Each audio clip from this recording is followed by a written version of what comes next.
Hi everyone, welcome to our Moving Mountains on a Budget webinar where we'll be going over how to raise funds and both cut costs to attend CRAC's inaugural Equity Summit, Moving Mountains.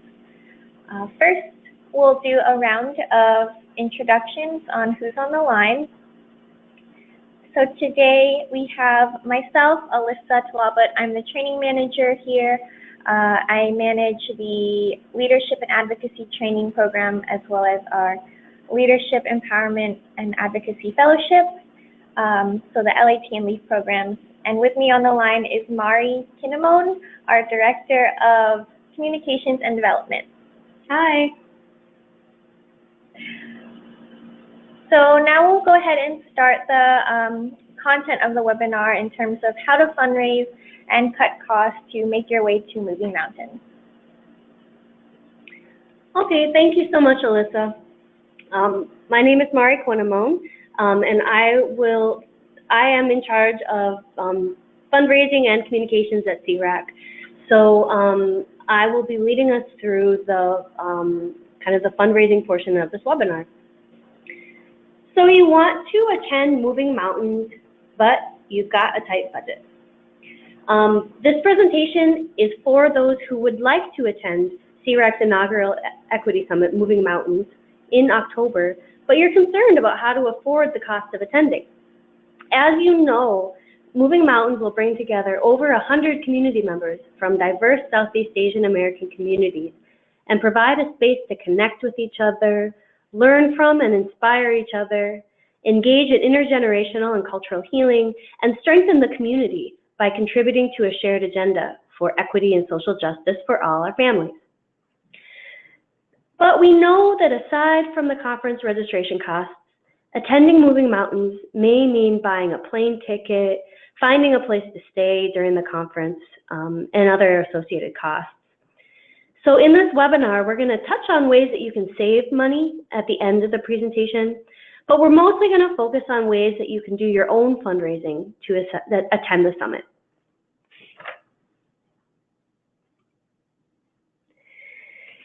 So we'll go over some tips on how to crowdfund your trip using email and social media, but you can also combine online fundraising with in-person events like hosting a dinner or a happy hour, or doing a fun run or something like a readathon, something fun for your family and friends.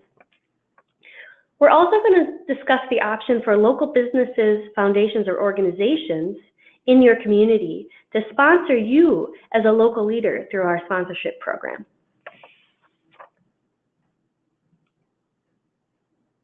So crowdfunding. And for those who don't know, crowdfunding means basically just raising money with your friends and family who want to support you to do something you really believe in. So first of all, to do crowdfunding, you're going to need an online platform to take money, unless you plan to just accept in-person cash and check only. But the advantage of doing the online platform is that you make it really easy for people to donate, and it also makes it easier for you to do the outreach. The disadvantage is that these platforms all take a portion of the money that you raise. And you can see here that the rate varies pretty tremendously, so you'll want to do some of your own research on these platforms. We don't necessarily, condone one over the other. Most of these platforms will give donors the option to cover the fees. The thing about Facebook is that it is good if your network is really active on Facebook, because they make it really, really easy. But it's not as good if you have significant family and friends who want to support you, but they're not on Facebook, because it does require a Facebook login to go to the donation site. Setting a goal. So most platforms will ask you to set a goal of the money you want to raise before you start fundraising. So you can do this in two ways. One is that you could do your own trip budget and simply fundraise for that amount. But you can also do an estimate of what you think you'll be able to raise. And we recommend this especially for people who are fundraising for causes, like for our CRAC fundraisers. And then you just sort of add up what you anticipate your network will be able to fundraise. But for transparency and accountability's sake, you shouldn't raise more than you think you're going to need for your basic needs. Or you can specify that any additional funds will be donated to the Moving Mountains Scholarship Fund to support other local leaders as well.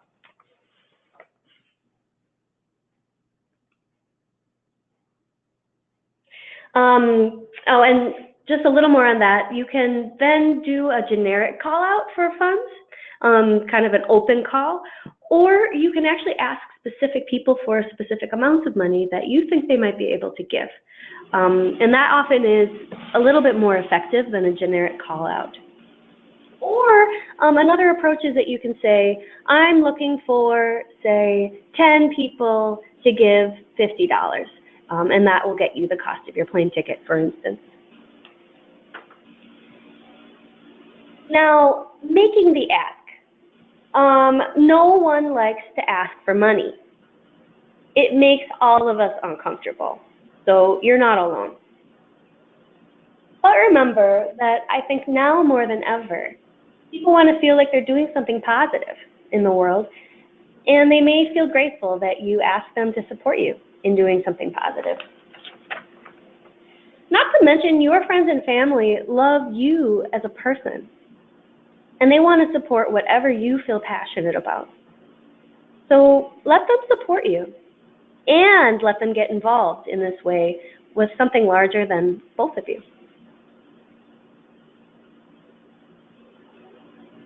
So you have to speak from the heart when you're doing this fundraising. Let people know why this is so important to you to represent your community at Moving Mountains and to connect with other advocates, organizers, students, and leaders from across the country, all there together to envision a strong Southeast Asian American community and a socially just and equitable society, and to learn how to make that vision a reality. So we have some language that we drafted up that you can borrow from here in your pitches. For example, you can say, our Cambodian, Hmong, Mien, Lao, and Vietnamese refugee communities came to this country over 40 years ago, fleeing violence and persecution. We have faced many obstacles as new Americans, but we have made this country our own with strength and resilience. CRAC is the only national civil rights organization devoted to empowering Southeast Asian American communities through advocacy and leadership development. And Moving Mountains is CRAC's inaugural national summit to bring together the community under a shared political identity. I want to be a part of this historical moment and work together with Southeast Asian Americans from across the country to build a shared agenda to fight for equity and justice for our communities. So that's just an example. You can pull from that, change it, you can make up your own language, but think about why is it important to you to go to Moving Mountains? What does it mean to you personally, to your family, and to your community? And really communicate to those that you're fundraising with.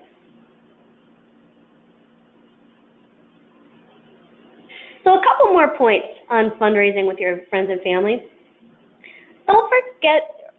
Don't be afraid to bug them, because people are busy and they see your outreach emails, they see your Facebook posts, and they want to give, but then they forget because they've got a million things to do. And so they really count on you, I think, to follow up with them and, remind them nicely and politely. But don't feel like you're being a pest. Remember that they want you to remind them and to follow up. And finally, this is one of the most important points of crowdfunding. Remember to give thanks.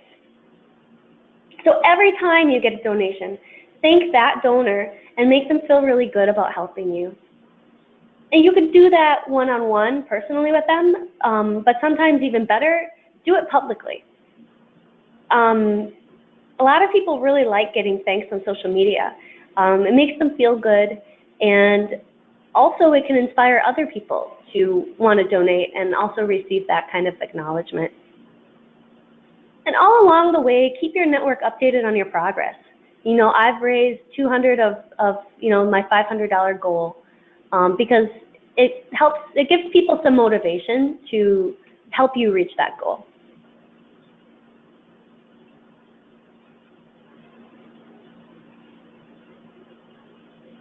And just like I mentioned, it doesn't have to be just online. You can also pair your online crowdfunding with maybe a dinner that you're building up to for donors. So you could say, anyone who gives me $50 or more, I will make you a big dinner. Or you could host a happy hour for all your donors. Something to thank them. Little thank you gifts are also a nice way to show your appreciation. And you can be creative and find ways to do that that's in a way that's not too expensive.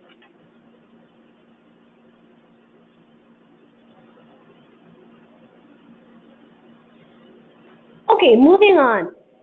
So the rest of the time we're going to talk about how to actually get sponsors from your local community to give you support to come to Moving Mountains in exchange for some benefits that CREC can provide to them. So we have an option to sponsor a local leader in our sponsorship package for Moving Mountains.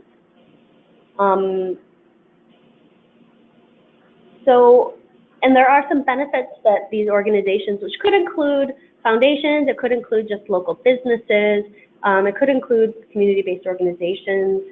If they sponsor you up to $500, they'll be listed in our program as community champions. And between $500 and $1,500, which we consider a full scholarship, they will also get a half-page black and white advertisement in our program booklet. So you can offer that to them, you can tell them that they do get some visibility in exchange for supporting a local leader. Not to mention that they are building the capacity of local leaders in their communities. We will distribute our sponsorship package to everybody on the webinar, so you can take that to your local businesses or foundations in person to give to them. And you can also get it on our website and or email it electronically.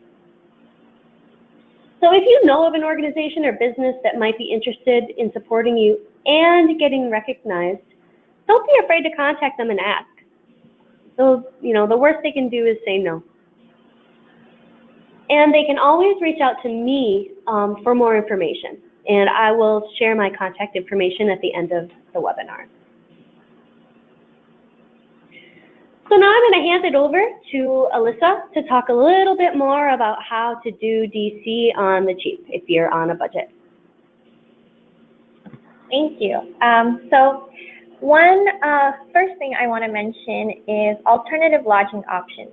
So while we do have a hotel room block reserved at the hotel for folks to reserve their own rooms there, we also want to offer folks a list of other options that might help you cut costs. So first one is Airbnb. There are a lot of local places nearby the Renaissance, which is the venue, that you can probably get for cheaper than most hotels. We also have Pod DC, High Road Hostel, and hostels.com as options. And again, we don't necessarily endorse any of these above the other, but just wanted to make folks aware of all the options in DC. Another point we wanted to make is to join our Moving Mountains Facebook event page. Here you can connect with other attendees, but also try and split some of those costs in terms of lodging if you're able to find a roommate. You can coordinate ride sharing with other attendees, since we know that costs to and from the airport can add up, especially if you fly into Baltimore or Dulles. Just saving on any cost that you can by splitting with other attendees. We also have a housing form. You can sign up and request housing with local community members in the DC, Virginia, Maryland local network here. That form is on our website, and if you want more information, feel free to reach out to us. Lastly, another great way to save on costs is to sign up to volunteer. We would just ask that you work a total of 8 to 9 hours in 2 separate shifts of 4 to 4.5 hours each. With that, you would get your registration fees waived. So for a lot of folks, that's saving upwards of $100 possibly. And that sign-up sheet is also on our Moving Mountains website. This is a great option in particular for folks on the East Coast who may be able to handle the other costs in terms of lodging and travel, but just want to save maybe an extra $100. So those are some options we definitely wanted to highlight for you all as just ways to cut more costs in terms of fundraising. Next, we'll move on to some questions that we received from the community members and just want to help clarify anything for you guys. So the first question we received is, how often should you follow up with people? Oh, I could talk about that. I mean, I think that you want to do a little bit of planning. I think this is referring to when you're doing the crowdfunding, and I mentioned that you shouldn't be shy about following up. So before you start, you think of it as a campaign, and kind of plan out your if you're going to do any general blast, just general kind of general emails to ask for donations. Think about kind of, do you want to do that, once at the beginning of the week, once at the end of the week, maybe another at the beginning of the following week, and also have a plan for whether you're going to reach out individually to folks. After that, I would say use your discretion. Follow up individually with folks at least once if you really feel like they would want to support you, and maybe twice if you feel like they're the kind of people who really need reminders. So it's kind of a combination of don't feel afraid to bug. Remember that people need reminders, but also just use your discretion based on what you know about people and how you think the best way to handle it would be. Our next question, is there a deadline for the conference? So I can definitely point out 2 deadlines you should take note of. So one is the reservation cutoff date for our room block at the venue. So if you're planning to stay on site, if that's just the easiest thing for you, I would note the deadline of September 18th. That is our reservation cutoff date where the rate we secured for our group and room availability is no longer guaranteed after that point. You can find the link to the reservations for our group on our Moving Mountains website as well. The second deadline I would point out is our registration deadline of Friday, September 29th, after which we will be closing registration. There will be no registration available on site at the venue. So definitely take note of September 18th if you're planning to stay on site at the Renaissance, and Friday, September 29th, at which point registration will close. The next question, how much money do we need to raise to attend the conference? So this is definitely important when you're setting your goals. I will try and lay out the different kind of tiers for where you're coming from. So in terms of travel, these are the projections we typically use for our own budgeting purposes. For East Coast to Washington, D.C., we typically budget $200. For Midwest, we typically budget $400. And for West Coast, we budget $600. These can be on the high end, and I'm sure you'll be able to find some deals lower than that. But we also want to recommend budgeting high and then using that option to donate any extra funding you may raise to the scholarship fund.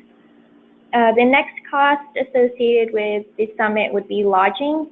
So if you don't have friends in DC and you're not able to maybe find available hotels nearby, or you want to definitely stay on site.